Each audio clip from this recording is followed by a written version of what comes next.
Nous quittons le massif du Sancy et le Puy de Dôme pour nous rendre à Saint-Flour, dans le département du Cantal.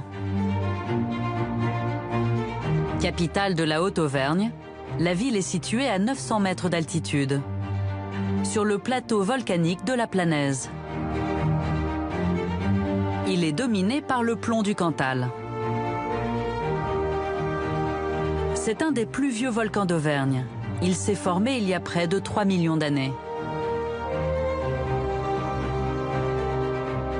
Avec ses 1855 mètres d'altitude, le plomb du Cantal est le deuxième plus haut sommet du Massif central, après le Puy de Sancy.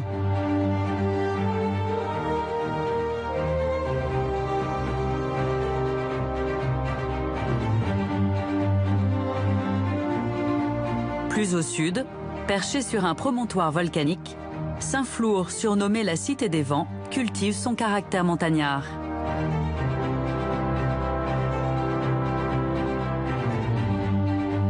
Elle est séparée en deux, avec la ville haute située sur la Planaise et la ville basse nichée dans la vallée de l'Ander.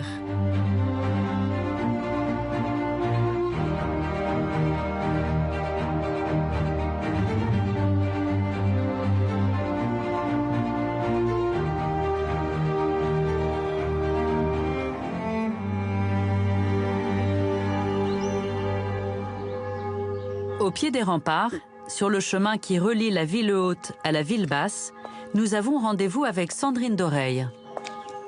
Nous arrivons sur un site incontournable de la ville, la main de Saint-Flour. La légende raconte que Florus, venu évangéliser donc ces hautes terres, se trouve confronté à une muraille rocheuse. Désespéré de ne pouvoir accéder au sommet, il prend appui sur la paroi et implore le ciel. À ce moment-là, le miracle se produit, la brèche s'ouvre et Florus peut ainsi accéder au sommet. C'est comme cela que les origines de la ville vont être fondées, Florus donnant son nom, Saint-Flour. Dès le XIVe siècle, Saint-Flour était une place forte et stratégique dans la région. Protégée par ses remparts, bordée à l'époque par un chemin de ronde, la ville était quasiment imprenable. Sa sécurité était aussi assurée par la ville basse. Le pont fortifié est le témoin d'une tradition perpétuée jusqu'au XVIe siècle. Au centre du pont trônait une sorte de réduit, une sorte de loge qui avait simplement quelques mètres carrés. Et à l'intérieur vivait une jeune femme ou un jeune homme qui était enfermé jusqu'à sa mort. Ils vivaient des oboles que les Saint-Florins leur donnaient. Et par leurs prières, ils allaient protéger la ville des épidémies et des attaques. Alors vous imaginez bien que les conditions de vie étaient extrêmes. Leur durée de vie, c'était à peu près de 1 mois à 1 année, 5 ans pour la plus endurante. Mais il ne faut pas oublier que cet enfermement était véritablement volontaire, que généralement c'était un honneur pour les familles et que d'ailleurs ces familles étaient anoblies. Saint-Flour est caractérisé par sa cathédrale monumentale aux allures de château fort. L'édifice de style gothique est en basalte et a été construit pour l'essentiel au XVe siècle. Après les destructions de la Révolution française, seules 2 tours sur les 4 originelles ont été relevées. La façade est ornée de 3 portails flamboyants. Une statue en pierre de Volvic, représentant Saint-Flour, est placée au-dessus de l'entrée principale.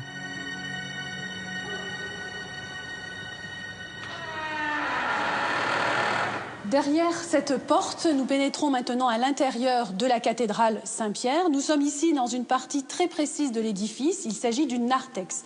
Ce narthex, c'est le lieu de passage entre l'extérieur et l'intérieur, entre le profane et le sacré. Il faut savoir que les non-baptisés n'avaient pas le droit de pénétrer à l'intérieur de la nef. Dans cette partie, nous remarquons une peinture qui date de la seconde moitié du XVe siècle. Elle nous présente à gauche le purgatoire avec 2 anges qui ont des ailes noires et rouges et qui sont en train de sortir les âmes des flammes. Et à droite, nous voyons la représentation d'un diable et cette gueule béante du monstre dans lequel on voit des damnés en prise aux flammes. Donc ici, c'est une scène terrifiante qui représente évidemment l'enfer. Ces peintures étaient là en fait pour expliquer aux non-croyants ce qu'il pouvait leur arriver après la mort. Les lignes verticales dominent cette construction dotée de 5 nefs étroites. Le vaisseau principal atteint près de 40 mètres de haut. Dans la nef centrale se dresse un grand Christ noir en bois de noyer peint, appelé le Beau Dieu noir. Unique en Europe, sa datation reste incertaine, entre le XIIe et le XIIIe siècle. Ce Christ, à l'origine, était polychrome. Si l'on regarde justement les plis du périsonium, c'est-à-dire ce tissu qui entoure la taille du Christ, eh bien on remarque encore des traces d'argent. Ce Christ a été noirci au cours du XIXe siècle. C'était une mode en vigueur à cette époque-là. Souvent, quand on va dans les églises, on voit surtout les Vierges en majesté romanes qui ont été noircies, mais un Christ, c'est beaucoup plus rare en fait.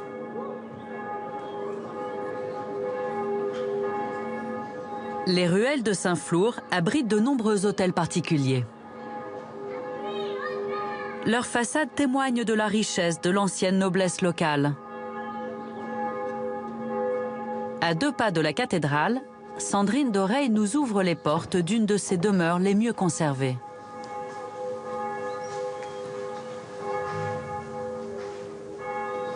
Nous sommes ici à l'intérieur de l'hôtel de l'Astic. Cet hôtel particulier appartenait à une très puissante famille de la région qui a été connue dès le XIe siècle. Tout d'abord, on remarque cette galerie à balustres qui borde cette cour intérieure qui est de forme carrée. Il y a également ces portes en bois cloutées qui nous rappellent que nous sommes dans un ensemble du XVIIe siècle. Cet hôtel particulier a été pour l'essentiel agrandi et modernisé à cette époque. À l'intérieur, la pièce maîtresse de la construction reste cet escalier de pierre monumental réalisé au XVIIe siècle. Cet escalier donc, permettait de desservir le premier étage, l'étage noble où se trouvaient les appartements de parade. On remarquera le soin apporté dans le détail, notamment les 4 boules avec ces sculptures réalisées en pierre de taille de pays. Cet escalier symbolise à lui seul le prestige, évidemment, de la bâtisse, mais aussi de ses habitants.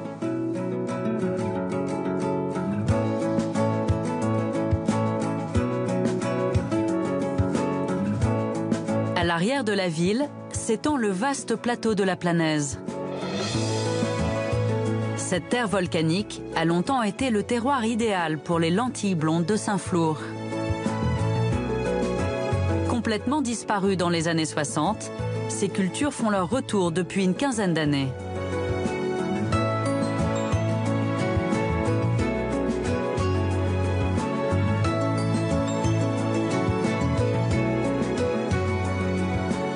Nous sommes en juillet, en pleine récolte. C'est un grand jour pour Gérard Sibiel et Serge Ramadier qui se sont battus pour faire revivre cette variété de lentilles qui ne pousse qu'ici.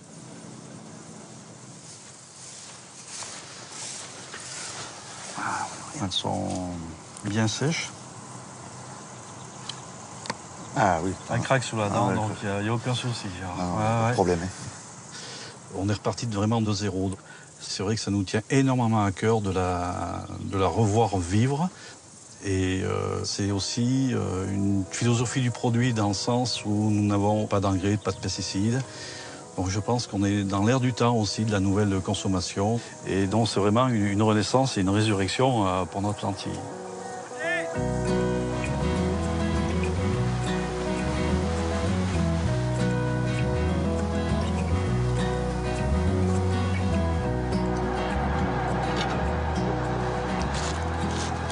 Et voilà la récolte. Bon. Elle est sale, mais bon, on va la trier. Humide. Ah, elles sont bonnes, ça sent le terroir. la terre. Aujourd'hui, 80 hectares ont pu être ressemés. Mais il y a 50 ans, des cultures de lentilles s'étendaient à perte de vue sur plus de 1500 hectares. À l'époque, c'est en famille que l'on récoltait les lentilles blondes. Et chaque année, plus de 1200 tonnes étaient vendues en France et à l'étranger.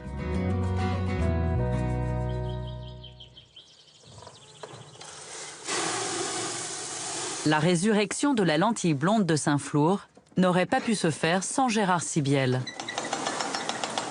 C'est dans la grange de ses grands-parents que tout s'est joué il y a une quinzaine d'années. C'est une machine qui date des années 1900. C'était mes grands-parents qui l'avaient acheté parce qu'ils étaient négociants à l'antique. Et tous les jours, après les moissons, ils triaient les lentilles là. C'était très dur à l'époque. Le travail pénible signe l'abandon de la lentille blonde. Mais un jour, Gérard apprend que la mairie de Saint-Flour lance un appel pour retrouver ces fameuses graines devenues introuvables. Chassant que mes grands-parents et mes parents faisaient des lentilles, je suis monté là. Et en cherchant bien, en tournant, j'ai trouvé un petit kilo de vieilles lentilles que j'ai mis dans une boîte et que j'ai après envoyé à l'INRA. Et après 3 ou 4 ans de recherche, on a choisi une variété, la Flora, qui s'adaptait très bien au climat. C'est vrai que ça me fait chaud au cœur de refaire des lentilles après mes parents et mes grands-parents.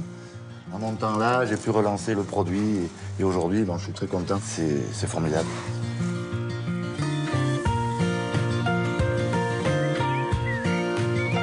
Après la récolte du jour, une grande tablée est organisée pour partager un repas traditionnel autour des lentilles blondes. Les producteurs et leurs familles ont invité Bruno Giral, une toque réputée de Saint-Flour qui a préparé le dessert à base de lentilles blondes. C'est Gisèle, la femme de Gérard Sibiel, qui a préparé le plat familial. Saucisses aux lentilles comme nos grands-mères faisaient, le plus simplement possible.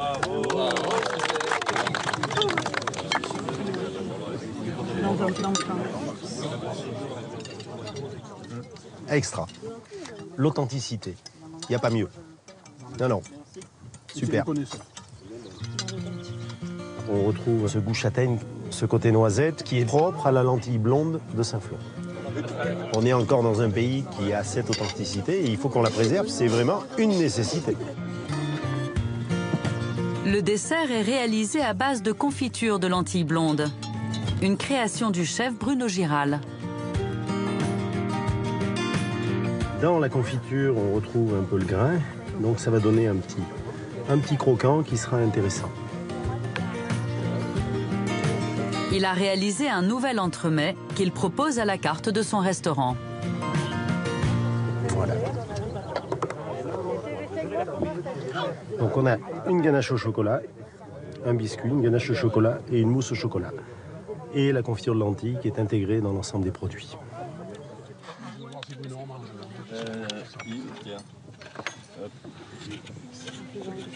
Nickel, super.